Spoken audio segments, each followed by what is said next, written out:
நம சிவாய. பாருங்க மக்களே, இந்த மாதிரி மரதாணி வச்சுட்டு விளக்க போடுங்க. ரொம்ப ரொம்ப ரொம்ப நல்லது. சும்மா வெறும் கையில் பெண்கள் விளக்கு போடக்கூடாதுங்க, தப்புங்க. அது லட்சுமி கட்டாட்சம் இல்லைன்னு சொல்லி நம்மளோட முன்னோர்கள் நமக்கு ஏன் சொல்லி சொல்லி வளர்த்துருக்காங்க. அவங்க எல்லாமே நமக்கு சொல்லி கொடுத்துருக்காங்க. நம்ம தான் காலப்போக்கில் எல்லாம் மறந்துட்டோம். இப்போ பார்த்தீங்கன்னா எல்லாம் யூடியூப் பார்த்து பார்த்து கற்றுக்குறாங்க. அப்போ முன்னோர்கள் சொல்லி கொடுத்த பண்பாடெல்லாம் எங்கேம்மா? அதை அப்படியெல்லாம் பண்ணாதீங்க. இதெல்லாம் என்னோடய முன்னோர்கள் சொல்லி கொடுத்தது. இன்றைக்கி நான் என்னோடய அன்பு சகோதரிக்கு நான் வச்சுருக்கிறேன். இது நான் நம்ம இல்லத்தில் வச்சேன். இதில் இயற்கையாக வச்சது. இது வந்து ரெடிமேட். இந்த கீழே இருக்க பாருங்கள், இதெல்லாம் ரெடிமேடுங்க.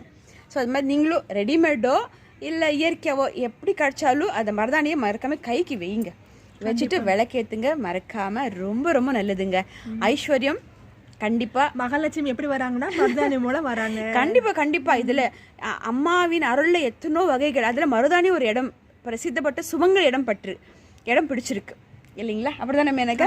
ஸோ மறக்காம நீங்களும் மருதாணி போடுங்க, போட்டுட்டு விளக்கேற்றுங்க. ரொம்ப ரொம்ப நல்லது. மகாலட்சுமி கடாட்சத்தோட அருள் உங்களுக்கும் கிடைக்கும். ஓம் சிவா. அனைவருக்கும் வணக்கம். இன்னொரு விஷயம், இதெல்லாம் வச்சதே இல்லை, இப்படி வச்சே ஆகணும் பெண்கள் அப்படின்னு எனக்கு வந்து கடவுள் ஒவ்வொன்றா சொல்லி கொடுத்துட்டு, அதுல நல்ல தோழியா நல்ல சகோதரியா வந்து எனக்கு சொல்லி கொடுத்து இப்போ இவங்க மூலம் நான் மாறிட்டு இருக்கிறேன். எல்லாமே கண்டிப்பா நான் இருந்த விதம் வேற. இப்ப நான் திரும்பி எனக்கு ஒரு வாய்ப்பு சான்ஸா வந்திருக்காங்க இவங்க ஆன்மீக தோழி மூலம். கண்டிப்பா அதுக்கு பெரும் மகிழ்ச்சி. எல்லா கடவுள் கொடுத்த ஒரு வரப்பிரசாதமா வந்திருக்காங்க. ஒரு தொடரணும். கண்டிப்பா பெண்கள் 2 பெண்கள் சேர்ந்தாலோ இல்லை ஒரு தோழிகள் சேர்ந்தாலோ ஒரு நல்ல விஷயம் பண்ணணும் இல்லையாம்மா? அப்படி தான் நம்ம பண்ணிட்டு இருக்கிறோம். நான் அன்பு சகோதரியை பார்க்கும் போதெல்லாம் சொல்லுவேன், அம்மா இப்படி பண்ணுங்க, வாசலுக்கு வெறும் தண்ணி தொளிக்காதீங்க, ஆரம்பிச்சு மஞ்சள் தண்ணி மங்களகரமாக மஞ்சள் அந்த தண்ணியில் போட்டு மங்கள தண்ணியாக தொளிங்கன்னு சொல்லி அதுலேருந்து ஆரம்பித்து மருதாணிலேருந்து ஆரம்பித்து எனக்கு என்னெல்லாம் தெரியுமோ நல்ல விஷயங்கள் ஆன்மீக ரீதியாக இப்போ அன்பு சகோதரிக்கு சொல்லிக் கொண்டு தான் இருக்கிறேன். நீங்களும் இந்த மாதிரி பிறருக்கு சொல்லுங்க, அந்த புண்ணியம் நம்மளை சேரும். இல்லை அது உண்மை. ஆன்மீகம் 1000 நம்ம அறிவை கொடுத்து நம்மளை நல்வழியில் கொண்டு நல்பாதை. இது மாதிரி இந்த நம்ம சொல்லணுங்க. மாட்டுக்கு இந்த நம்ம உணவு வைக்கிறோம்ல, இந்த குப்பை மேட்ல இருக்கிறதெல்லாம் சாப்பிட மாட்டாங்க. அது மகாலட்சுமி. அது யார்? அதை நான் பால் வாங்கி குடிச்சுக்கலாம், தயிர் கூட எல்லாம் பண்ணிக்கலாம். ஆனா அது ரோட்ல போறது, பண்றது, எடுக்கிறது, அது மாதிரி நாய்கள், இதே எல்லாமே. பசு வந்துட்டு உண்மையாலுமே பசுல யாரெல்லாம் இருக்காங்கன்னா 30 தேவிகளும் 3,00,00,000 தேவர்களும் பசுல இருக்காங்க. அந்த பசு வளர்க்குறவங்களுக்கு நான் அன்பான வேண்டுகோள் வைக்கிறேன். பசுவை நீங்க எல்லாம் நல்லா பாத்துக்கிறீங்க. ஆனா சில நேரத்துல அந்த பசு பாத்தீங்கன்னா குப்பை மேடல போய் அந்த பால் கவர்ல சாப்பிடும் போது எனக்கு அது ரொம்ப சங்கடத்தை கொடுக்குது, ரொம்ப மனம் வலிக்குது. என்னடா பசு சுவாமி அல்லவா, அது கரெக்டா உணவு கொடுங்க.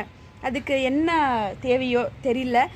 பண ரீதியா அந்த மாடு வளர்க்குறவங்கக்கிட்ட அந்த வசதி இருக்கும் நான் நம்புகிறேன். ஏன்னா மாடு வளர்க்குறோன்னு நினச்சவங்க அதில் கண்டிப்பாக அதெல்லாம் ஏற்படுத்தி கொண்டு தான் மாடை வளர்ப்பாங்க. எப்படி தான் நம்ம என்னக்கா. அதனால் இந்த மாடுக்கு நல்ல ஒரு உணவு கொடுங்க, அதை ரோட்லலாம் மேய விடாதீங்க. ரொம்ப தப்பான ஒரு விஷயமா அதை நான் நினைக்கிறேன். இன்னொரு விகாசி, நீங்கள் இப்போ ஒரு மளிகை கடையில் போய் அந்த மாடுக்கு உணவு இல்லாத டைமில் அதை சாப்பிட்டாவே விரட்டி விடுறாங்க. இப்படின்னு அதை விரட்டி விடுறாங்க.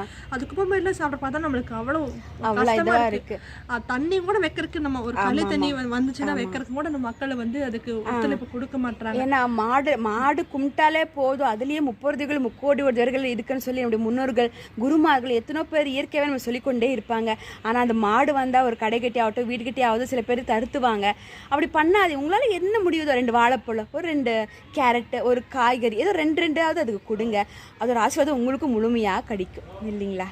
மனுஷங்க கொடுக்குறா இல்லையோ, நம்ம தேடி ஒரு வீட்டுக்கு வந்தா கண்டிப்பா கொடுக்கணும். அதுவே மகாலட்சுமி. அது தர்மம் கேட்டு வருதுன்றது சாதாரண விஷயம் கிடையாது. நம்ம கடைக்கிட்ட வருது, நம்ம வீட்டுக்கிட்ட வருதுன்னு நாம ரொம்ப புண்ணியம் பண்ணியிருக்கணும். 2 கொடுத்துட்டு அப்புறம் அந்த பக்கம் அது கொஞ்சம் போங்கம்மா, நானும் வியாபாரம் பார்க்க சொல்லுங்க, அன்பால சொல்லுங்க, அதுவும் கேட்டுக்கும் இல்லைங்களாப்பா? அதில் நாய் வந்தாலும் உங்களால என்ன முடியுமோ அதை கொடுங்க. நீங்க மனிதர்கள் 3 மடங்கு நன்றி உள்ள நாய்க, இந்த மாதிரி வாடுக, அதுக்கு எல்லாமே கேட்கும். கண்டிப்பா எல்லாம் இருக்கும். நாயை வந்து நம்ம வெறும் நாயா பார்க்கக்கூடாது, கால பைரவரோட வாகனமா நம்ம பார்க்கலாம். ஏன்னா கால பைரவருங்க நமக்கு ஒரு காவல் தெய்வமாக. நமக்கு வந்து கிராமத்தில் வீடு பக்கத்துலேயும் கோயில்கள் இருக்கும், காலபைரவரோட கோயில்கள் இல்லைங்களா? அதுக்கு வாகனம் யார்? நம்ம நாய்கள் தானே. அப்புறம் அந்த நாய்கள் வீடு தேடி வந்தால் நம்மளால் முடிஞ்ச உணவு என்ன முடியுமோ, 2 பிஸ்கெட், கொஞ்சம் தயிர் சாதம், உங்களால் என்ன முடியுமோ கொடுங்க. வாயில்லா ஜீவனுடைய பரிபூர்ண ஆசீர்வாதம் உங்களுக்கு கிடைக்கட்டும் இல்லைங்களா? அதுதான் நம்ம மேனகாவும் சொன்னாங்க, இந்த பசுங்கள் அப்படியெல்லாம் குப்பை மேடெல்லாம் விடாதீங்கன்னு சொல்லி அவங்க அன்பாக சொன்னாங்க. இந்த இடத்துல அவங்கள நான் நன்றி தெரிவிச்சுக்கிறேன். மருதாணி போட்டால் அந்த நல்ல விஷயமா நினச்சி அதுவும் அவங்கள மாடை பற்றி சொல்லிட்டாங்க. நன்றி மேனகா.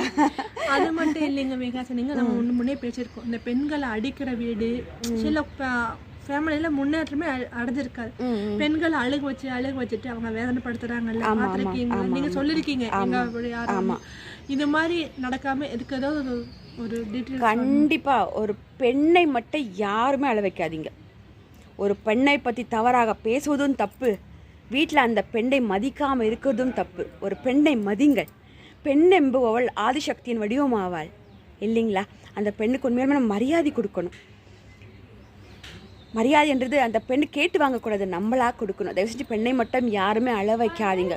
ஒரு பெண்ணாக இருந்து இன்னொரு பெண்ணையும் தப்பாக பேசாதீங்க. ரொம்ப ரொம்ப தப்பான ஒரு விஷயம்.